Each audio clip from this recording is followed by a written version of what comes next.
All right. Rate of change is the same thing as slope. We find it exactly the same way. The only thing you're going to find with rate of change is it's connected to a story, and it doesn't necessarily create a perfect linear line.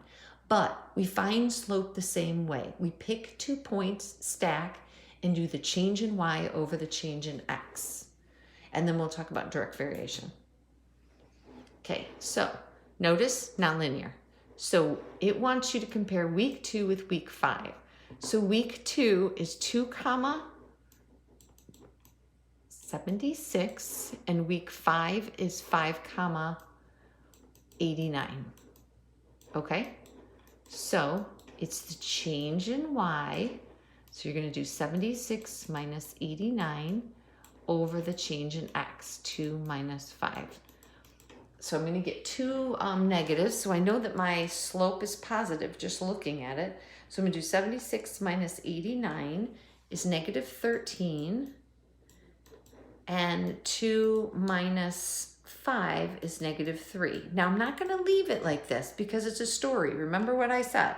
Leave it as an improper or proper fraction. Always simplify it and only put it into a decimal if it makes sense.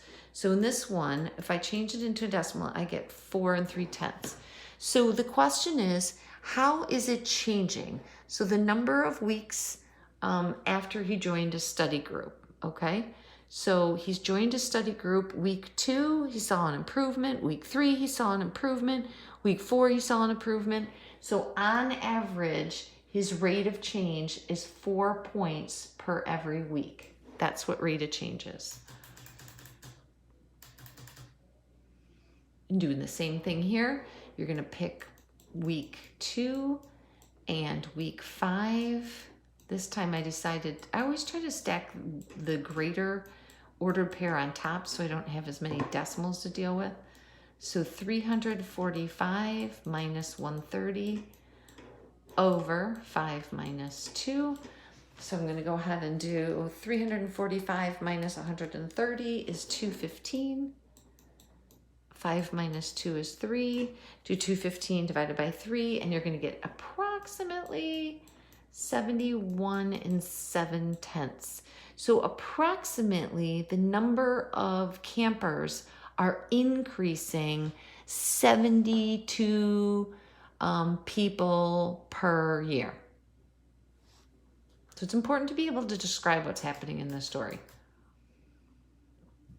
And then this is the same thing, but you're comparing the Joneses and the Millers, and the numbers are just big, whatever. Same with the Browns and the Greens. You're just comparing them the first year to the last year. All right, what is direct variation? Whew. Direct variation means that your line goes through the origin. Where's the origin?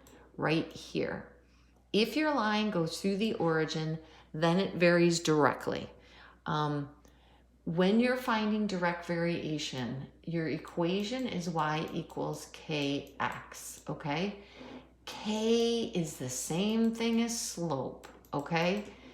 It's still the change in y over the change in x. They're just referring to it as the constant rate of change, which is why they made it a k.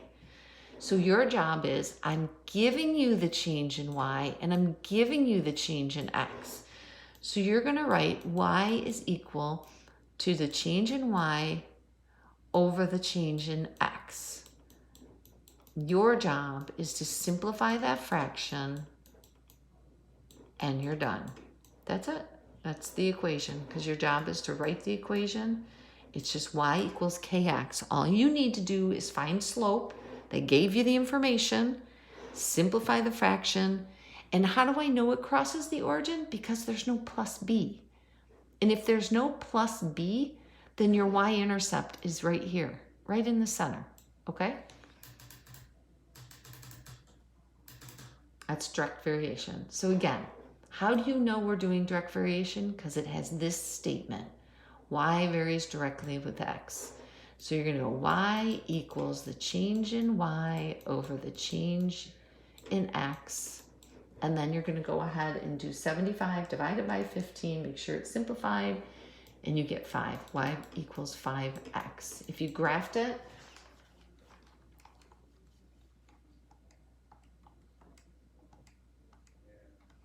it goes right through the origin. Let me show you. 5, here's the x right there. See how it goes right into the calculator? I went to the y equals button right there, and I hit graph. It goes right through the origin. That's a direct variation. Sometimes it's called directly proportionate. Depends on what math book you're looking at. There's no plus b. So let me go back to this and show you. If I went and I wrote 5x plus 2, I have a b. I have a y-intercept. My y-intercept crosses at positive 2. Graph it. See? It went up. It didn't cross through the center. It went up 2. This is where a direct variation makes sense. So what you're doing is you are given a certain amount of time to dig a hole. So what they want to figure out is how many inches, how deep can you dig the hole if given a certain amount of time. So I need to find an approximate k. So I need to do the change in y over the change in x for each one of these. So if I did 8 divided by 10, I would get 8/10. If I did 15 divided by 20, I get 7/500. Do you see how I'm just doing the change in y over the change in x? So if I do 24 divided by 30, I get 8/10 again. And if I do 31 divided by 40, I get 775 thousandths. So now you're going to say, okay, it looks like it's approximately 8/10. So your formula is 8/10 x. So this is your slope. That's your k. So now if I ask you a question like, how long is it going to take you to dig a 40-inch hole? Well, for digging a hole in inches is depth. So I would do 40 is equal to 8/10 x. I'm going to divide both sides by 8/10. So I go 40 divided by 8/10, and I'm going to get 50.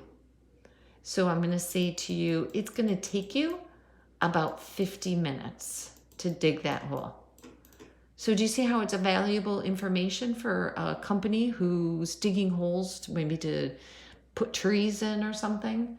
So we needed to come up with a formula. Is it consistent all the time? No, it's not consistent, kind of like rate of change. But for the most part, we can round it to be a consistent, approximate answer. So in this one, we would say it's about 50 minutes it's going to take you. So again, that's direct variation. Same with this one. First of all, I need to figure out 35 divided by 5, 68 divided by 10. Can you see that your rate of change looks like it's going to be a 7? So we'll write y is equal to 7x. That's your equation. How long will it take you to produce 315 units? 315 is equal to 7x. So take 315 and divide it by 7 to figure out. It's going to take you about 45 minutes to do that. So really take a look at direct variation. Direct variation doesn't have a y-intercept. It does. It's 0. And basically, it's just kind of creating a formula based on a story.